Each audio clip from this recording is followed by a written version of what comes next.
Hello പ്രിയപ്പെട്ടവരെ, അമ്മച്ചി ഹോസ്പിറ്റലിൽ നിന്ന് വന്നതിൽ പിന്നെ ഞാൻ ലോങ് വീഡിയോ ഇട്ടിട്ടില്ല എന്ന് തന്നെ പറയാം. അപ്പൊ അതിന്റെ കാരണങ്ങൾ എന്തൊക്കെയാണെന്ന് ഇന്നത്തെ വീഡിയോയിൽ പറയുന്നുണ്ട്. അതുപോലെ എന്റെ കൂടെ ചേർന്ന് എങ്ങനെ വീട്ടിലിരുന്നു കൊണ്ട് വരുമാനം ഉണ്ടാക്കാം എന്ന് പറയുന്നുണ്ട് കേട്ടോ. എല്ലാ ഉത്തരവാദിത്വം എടുക്കാൻ ഒരാളുണ്ടെങ്കിൽ പിന്നെ നിങ്ങൾ എന്തിനാണ് പേടിക്കുന്നത്? അപ്പോൾ ഞാൻ അതിന്റെ എല്ലാ ഉത്തരവാദിത്തങ്ങളും എടുത്തുകൊണ്ട് നിങ്ങൾക്ക് സിമ്പിൾ ആയിട്ട് വീട്ടിലിരുന്നുകൊണ്ട് തന്നെ നമ്മുടെ ഡ്രസ് ബിസിനസ് ചെയ്തിട്ട് വരുമാനം ഉണ്ടാക്കാനായിട്ട് സാധിക്കും. അപ്പൊ അങ്ങനെയുള്ള കാര്യങ്ങളൊക്കെ അറിയാനായിട്ടേ നമ്മുടെ ഈ വീഡിയോയുടെ അവസാനം ഭാഗത്തെ കുറച്ച് കാര്യങ്ങൾ ശ്രദ്ധിച്ചാൽ മതി. അപ്പോൾ നേരിട്ട് അത് മാത്രം കേൾക്കണം എന്നാണെന്നുണ്ടെങ്കിൽ നിങ്ങൾ വീഡിയോയുടെ അവസാന ഭാഗത്തേക്ക് പൊക്കോട്ടോ. അല്ല എന്നോട് ഇഷ്ടമുണ്ടെന്നുണ്ടെങ്കിൽ എന്റെ കാര്യങ്ങളൊക്കെ അറിയണമെന്നുണ്ടെങ്കിൽ ഈ വീഡിയോ ഫുള്ളായിട്ട് കാണുക, നമ്മളെ സപ്പോർട്ട് ചെയ്യുക കേട്ടോ. നമ്മുടെ ചാനൽ വളരുന്നതിനനുസരിച്ചിട്ട് നമ്മുടെ ഡ്രസ് ബിസിനസ്സും വളരുന്നതായിരിക്കും. അപ്പോൾ ഈ ചാനൽ സബ്സ്ക്രൈബ് ചെയ്തിട്ടില്ലെങ്കിൽ സബ്സ്ക്രൈബ് ചെയ്യുക കേട്ടോ. ആ ബെല്ലൈക്കൺ ഒന്ന് പ്രസ് ചെയ്യുകയാണെന്നുണ്ടെങ്കിൽ ഞാൻ ഇനി മുതൽ ഇടുന്ന വീഡിയോസ് എല്ലാം നിങ്ങൾക്ക് നോട്ടിഫിക്കേഷൻ ആയിട്ട് കിട്ടും. എന്റെ വീഡിയോസ് കാണുന്നത് കൂടുതലും എന്നെ പോലുള്ള സ്ത്രീകൾ തന്നെയാണ് കേട്ടോ. അപ്പൊ അവർക്കൊരു പ്രചോദനം കിട്ടാൻ വേണ്ടിയിട്ടാണ് ഞാൻ കൂടുതലും ലോങ് വീഡിയോസ് ഒക്കെ ചെയ്യുന്നത്. അപ്പോൾ നമ്മുടെ ഈ വീടിന്റെ ഈ മുറ്റവും പരിസരവും ഒന്നും പണ്ട് ഇതുപോലെയൊന്നും ആയിരുന്നില്ല കേട്ടോ. ഈ വർഷങ്ങൾക്ക് മുന്നേ ഞങ്ങൾ മതിൽ കെട്ടിയിട്ടുണ്ടായിരുന്നു. പക്ഷെ മഴ പെയ്യുമ്പോഴൊക്കെ ഭയങ്കര ബുദ്ധിമുട്ടായിരുന്നു. ചെളിയും അതുപോലെ പായൽ പിടിക്കും, നമ്മൾ തെറ്റി വീഴും, പെട്ടെന്ന് തന്നെ പുല്ല് കയറും. അപ്പൊ ഒത്തിരി മെയിൻ്റെനൻസ് വർക്കുകൾ ഞാൻ ഇങ്ങനെ ചെയ്യേണ്ടതായിട്ട് വന്നു. പക്ഷെ എനിക്ക് ശരീരസുഖം ഇല്ല. എനിക്ക് നേരത്തെ ഷോൾഡർ പെയിൻ ഉള്ള ആളാണ്. കൂടാതെ ഇപ്പൊ നടുവും കൂടെയൊക്കെ വയ്യാതായപ്പോ പിന്നെ മുറ്റം ഇങ്ങനെ ഇട്ടോണ്ടിരിക്കാൻ പറ്റില്ല. നമ്മൾ ഒരാളെ ജോലിക്കൊക്കെ വിളിച്ചിട്ട് മുറ്റം ക്ലീൻ ചെയ്യേണ്ട ഒരു സാഹചര്യത്തിലേക്കൊക്കെ വന്നപ്പോൾ പിന്നെ നമ്മൾ വിചാരിച്ചു കുറച്ച് വൃത്തിയാക്കാന്ന്. അങ്ങനെ മുറ്റമൊക്കെ ഒന്ന് ഇന്റർലോക്ക് ഒക്കെ ഇട്ടു, മതിലൊക്കെ തേച്ച് പെയിന്റ് ചെയ്തു. മുറ്റത്തിന്റെ ഈ ഒരു വശം വളരെ വൃത്തികേടായിട്ട് കിടക്കുമായിരുന്നു. ഈ ഹോളിലൊക്കെ അപ്പുറത്തെ പറമ്പിലുള്ള പാമ്പുകളൊക്കെ വന്നിരുന്നിട്ടുണ്ട് കേട്ടോ. നമ്മൾ അങ്ങനെ ഒരുപാട് ബുദ്ധിമുട്ട് അനുഭവിച്ചത് കൊണ്ട് നമ്മൾ ഈ സൈഡൊക്കെ നന്നായിട്ട് തേച്ച് അതിന്റെ വിടവൊക്കെ കളഞ്ഞിട്ട് മാറ്റി നല്ല വൃത്തിയാക്കി എടുത്തു കേട്ടോ. അപ്പൊ ഇനിയിപ്പോ നമുക്ക് ഇത് രാത്രിയിൽ ഇറങ്ങി കിടന്നാലും എന്തെങ്കിലും ഇഴജന്തുക്കളൊക്കെ വന്നിരുന്നിട്ട് നമുക്ക് കാണാൻ സാധിക്കും. പിന്നെ അപ്പുറത്തെ പറമ്പ് നമ്മൾ വൃത്തിയാക്കുന്നുണ്ട്. പിന്നെ കൂടാതെ നമ്മുടെ വീടിന്റെ ആ പഴയ ആ ഒരു ലുക്ക് മാറാതെ തന്നെ ചെറുതായിട്ടൊന്ന് പെയിന്റിങ് ഒക്കെ ചെയ്ത് ഞങ്ങൾ തന്നെയൊക്കെയാണ് കേട്ടോ പെയിന്റ് ചെയ്തത്. പെയിന്റ് ഒക്കെ ചെയ്ത് ഗേറ്റ് വെച്ച് ആ ഗേറ്റിന് പെയിന്റ് ചെയ്തത് ഞാനാണ് കേട്ടോ. അങ്ങനെയൊക്കെ ചെയ്ത് ഇച്ചിരിയൊക്കെ ഒന്ന് വൃത്തിയാക്കിയിട്ടുണ്ട് കേട്ടോ. അപ്പോൾ നമ്മുടെ കൈവശം ഉണ്ടായിരുന്നതും ബാക്കി വന്നതുമായിട്ടുള്ള പെയിന്റുകളൊക്കെ വെച്ചിട്ടാണ് ചെയ്തത്. പിന്നെ നമ്മുടെ വീടിന്റെ അകമാണെങ്കിലും ഒരുപാട് ഇന്റീരിയർ വർക്ക് ഒന്നും ചെയ്തില്ല കേട്ടോ. അപ്പൊ ഈ ബെർത്തിന്റെ മുകളിലൊക്കെ ഇച്ചായൻ ഇലക്ട്രീഷ്യൻ ആയതുകൊണ്ട് ഈ വയറിങ് സാധനങ്ങള്, മറ്റുള്ളവരുടെ വീട്ടിലെ ഈ പഴയ ഫാനുകളൊക്കെ നന്നാക്കാൻ കൊണ്ടുവരുന്നത്, അങ്ങനെ കുറേ സാധനങ്ങളൊക്കെ ഇങ്ങനെ കൂട്ടിയിട്ടിട്ടുണ്ടായിരുന്നു. അപ്പോൾ നമ്മൾ ഇതിനൊരു കബ്ബോർഡ് വർക്കൊക്കെ ചെയ്യാന്ന് വിചാരിച്ചു. കുറച്ച് വൃത്തിയാക്കി പിന്നെ ഇത്രയും സാധനങ്ങളൊക്കെ ഒഴിവാക്കി എവിടെയെങ്കിലും വെക്കണമെങ്കിൽ നമുക്കൊരു സ്റ്റോർ റൂം പോലെ പണിയണമല്ലോ. അപ്പൊ അതിന് നമ്മൾ വിചാരിച്ചപ്പോ ഇപ്പൊ കട പൊളിച്ചു. ജംഗ്ഷനിലെ നമ്മുടെ കട ബിൽഡിംഗ് ഓണർ പുതിയ കെട്ടിടം പണിയുന്നത് കൊണ്ട് അത് പൊളിച്ചു. അപ്പൊ ഈ ഗ്രില്ലൊക്കെ വെച്ച് നമുക്ക് സ്റ്റോർ റൂം പണിയാനായിട്ടുള്ള ഒരു സെറ്റപ്പ് മേശിരിയെ വിളിച്ച് കട്ടയൊക്കെ കെട്ടി ബാക്ക് സൈഡിൽ റെഡിയാക്കി ബാക്കി ഇരുന്ന പെയിന്റ് കൊണ്ടിച്ച് അതിന് മോനും കൂടെ കുറച്ച് തൂത്ത് വൃത്തിയാക്കിയൊക്കെ എടുത്തു കേട്ടോ. പിന്നെ കടയിൽ സാധനങ്ങൾ വെക്കുന്ന റാക്കൊക്കെ കൊണ്ടുവന്ന് നമ്മളവിടെയൊക്കെ വെച്ച് അങ്ങനെ ഇനി ഗ്രില്ലൊക്കെ വെച്ച് അതങ്ങ് സെറ്റപ്പ് ആക്കിയാൽ മതി. അപ്പൊ കുറേ ദിവസം ഇച്ചായൻ പറഞ്ഞു ഞാൻ വെൽഡിങ് മെഷീൻ എടുത്തിട്ട് ഇത് വെൽഡ് ചെയ്തോളാം, പണിക്ക് ആളെ വിളിച്ചിട്ട് കാശ് കൊടുക്കണ്ടെന്നൊക്കെ പറഞ്ഞു. പക്ഷെ ഇച്ചായന്റെ തിരക്ക് കാരണം അതൊന്നും ചെയ്യാൻ പറ്റില്ല. പെയിന്റിങ് തന്നെ ഒരു 3-4 തച്ച് മാത്രമാണ് നമ്മളൊരാളെ വിളിച്ച് ചെയ്യിപ്പിച്ചോളൂ. ബാക്കി എല്ലാം ഇച്ചായനും പിന്നെ അതുപോലെ മോനും പിന്നെ ഞാനും ഒക്കെ ചേർന്നിട്ടാണോ ചെയ്തത്. അപ്പൊ അങ്ങനെ ഗ്രില്ലൊക്കെ വെച്ചിട്ട് നമ്മുടെ വീടിന്റെ പുറകു സൈഡില് കുറച്ച് ഷീറ്റും കൂടെ ഒക്കെ വെച്ചിട്ട് നമ്മുടെ ഈ സാധനങ്ങൾ ഇച്ചാന്റെ വയറിങ് സാധനങ്ങൾ നമുക്ക് വീട്ടിൽ തന്നെ അത്യാവശ്യം വിലപിടിപ്പുള്ള സാധനങ്ങളൊക്കെ ഉണ്ടാവൂല്ലോ, എന്നാൽ നമുക്ക് റൂമിനകത്ത് വെക്കാൻ പറ്റാത്ത അപ്പൊ അങ്ങനെയുള്ള സാധനങ്ങൾ വെക്കാനായിട്ടൊക്കെ ഇങ്ങനെ ഒരു സെറ്റപ്പ് ചെയ്തു. പിന്നെ ജോഡിയുടെ കൂടുണ്ടല്ലോ, നമ്മുടെ പട്ടിക്കൂട് കുറച്ച് പോയി കിടക്കുമായിരുന്നു.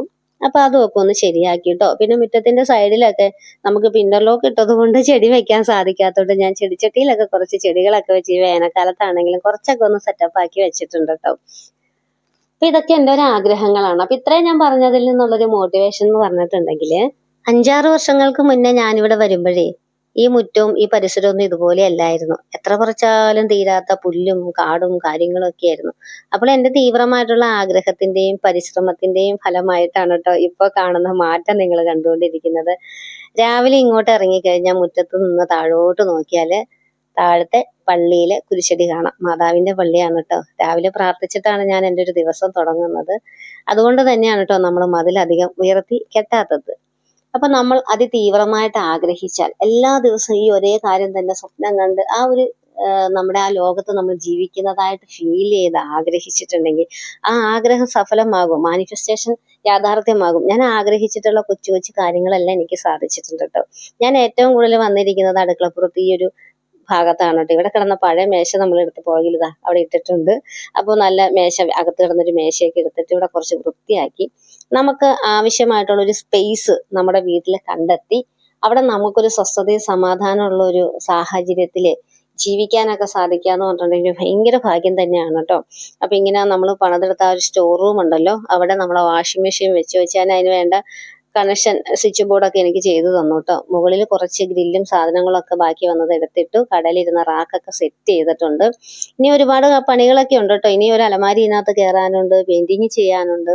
ഇപ്പൊ എല്ലാം അതിൻ്റെതായ സമയത്ത് നടക്കൂന്നേ. ആരോഗ്യസ്ഥിതി മോശമായതുകൊണ്ടും ഇച്ചായന്റെ ജോലി തിരക്ക് കൊണ്ടുള്ള സമയക്കുറവും കൊണ്ടാണ് കേട്ടോ പതിയെ പതിയെ നമ്മൾ ഓരോ കാര്യങ്ങൾ ചെയ്യുന്നത്. ഒരേ സമയം നമ്മൾ എല്ലാ കാര്യങ്ങളിലും ശ്രദ്ധ കേന്ദ്രീകരിച്ച് ഒരു ഉത്തമ കുടുംബിനി മുന്നോട്ട് കാര്യങ്ങൾ കൊണ്ടുപോകണം. ഈ വയ്യായികയിലും തിരക്കിന്റെ ഇടയ്ക്കും ഞാൻ നടാനുള്ള നമ്മുടെ വിത്ത് കാര്യങ്ങളൊക്കെ എടുത്തു വെച്ചിട്ടുണ്ട്. കാച്ചില്, ചേന, മഞ്ഞള്, ഇഞ്ചി, ഇത്രയും കാര്യങ്ങൾ എടുത്തു വെച്ചിട്ടുണ്ട് കേട്ടോ. ഇതിനോടകം 2 മാവും തൈയൊക്കെ നമ്മൾ കൊണ്ടുപോയി കുഴിച്ചൊക്കെ വെച്ചിട്ടുണ്ട്. ഇത് റേഷൻ കടയിൽ നിന്ന് വാങ്ങിയ അരിയാണ് കേട്ടോ. ഇത് ഞാൻ ആർക്കെങ്കിലും കൊടുക്കും, പാവത്തങ്ങൾക്ക് ആർക്കെങ്കിലും.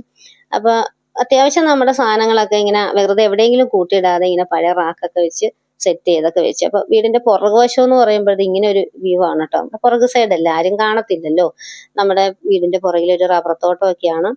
അപ്പൊ നല്ല പ്രകൃതി രമണീയമായ ഒരു സ്ഥലം, വീട്, സമാധാനപരമായിട്ടുള്ള അന്തരീക്ഷം. അതിന്റെ ബാക്ക് സൈഡിൽ ഞാൻ ഇച്ചിരി നേരം ഇരിക്കുമ്പോൾ കുറച്ച് വൃത്തിയാക്കി ആയിട്ട് ഇവിടെ ഇങ്ങനെ ഇരിക്കാം. അതൊരു പ്രത്യേക സുഖമുള്ള കാര്യമാണല്ലേ. അപ്പോൾ നമ്മൾ ആഗ്രഹിച്ച് നമ്മുടെ വീട്ടില് നമുക്ക് ആവശ്യമുള്ള സാഹചര്യങ്ങൾ, അനുകൂലമായിട്ടുള്ള ഒരു സാഹചര്യങ്ങൾ ഉണ്ടാക്കിയെടുത്ത് അവിടെ ഒരു പോസിറ്റീവായിട്ടുള്ള ഒരു അന്തരീക്ഷം ഉണ്ടാക്കിയെടുക്കുക ആദ്യമേ തന്നെ. പിന്നെ നമുക്കുള്ള ജീവിത സാഹചര്യങ്ങളിൽ നമ്മൾ അനുഭവിച്ചുകൊണ്ടിരിക്കുന്ന കാര്യങ്ങളിലെല്ലാം നമ്മൾ സന്തോഷമുള്ളവരും സംതൃപ്തിയുള്ളവരുമായിട്ടിരിക്കുക. അതിനോട് ഈ ദൈവത്തിനോടും പ്രപഞ്ചത്തിനോടൊക്കെ നന്ദി പറഞ്ഞുകൊണ്ടിരിക്കുക കേട്ടോ. അപ്പൊ കൂടുതൽ സൗഭാഗ്യങ്ങൾ നമ്മളെ തേടി വരും. ഈ വീടിന്റെ ഏറ്റവും ഒരു ഭംഗി കുറഞ്ഞ ഒരു സ്ഥലം എന്ന് പറഞ്ഞിട്ടുണ്ടെങ്കിൽ നേരിട്ട് നോക്കുമ്പോൾ ഈ അടുക്കള തന്നെയാണ് കേട്ടോ. പക്ഷെ എന്നാലും ഞാൻ ഹാപ്പിയാണ്. എനിക്ക് ഇത്രയും സൗകര്യങ്ങൾ ഒരുക്കി തന്നിട്ടുള്ള ഈ ദൈവത്തിനോട്, പ്രപഞ്ച ശക്തിയോട് ഞാൻ നന്ദി പറയുന്നു. എന്നെങ്കിലും ഒരിക്കലും മോഡുലാർ കിച്ചണും കാര്യങ്ങളൊക്കെ എനിക്ക് സാധ്യമാകുമെന്ന് ഞാൻ വിശ്വസിക്കുന്നു കേട്ടോ. കട പൊളിച്ചെങ്കിലും കച്ചവടം നിർത്തിയെങ്കിലും ഞാൻ വീട്ടിലേക്ക് സാധനങ്ങളൊക്കെ കൊണ്ടുവന്നു. അതുപോലെ നമ്മുടെ വീടിന്റെ ഇറയത്ത് ഗ്ലാസ് ഒക്കെ സെറ്റ് ചെയ്തിട്ട് ഒരു ഡ്രസ്സിന്റെ ഒരു ഷോപ്പ് പോലെ തുടങ്ങിയിട്ടുണ്ട്. അപ്പോൾ എൻ്റെ കൂടെ ചേർന്നിട്ട് ഓൺലൈൻ ഡ്രസ് ബിസിനസ് ചെയ്യാൻ താല്പര്യമുള്ളവര് നമ്മുടെ ഈ വീഡിയോയുടെ കമന്റിൽ പിൻ ചെയ്ത് കൊടുത്തിരിക്കുന്ന നമ്മുടെ വാട്സപ്പ് കമ്മ്യൂണിറ്റിയിലേക്ക് ജോയിൻ ചെയ്യുക കേട്ടോ. ഈ നമ്പറിലേക്ക് കോൺടാക്ട് ചെയ്യുക. നിങ്ങൾക്ക് എന്ത് ഡൗട്ട് ഉണ്ടെങ്കിലും വാട്സപ്പിൽ മെസ്സേജ് ചെയ്യുക. ഞാൻ ഫ്രീ ആകുമ്പോൾ തിരിച്ച് റിപ്ലൈ തരുന്നതായിരിക്കും കേട്ടോ.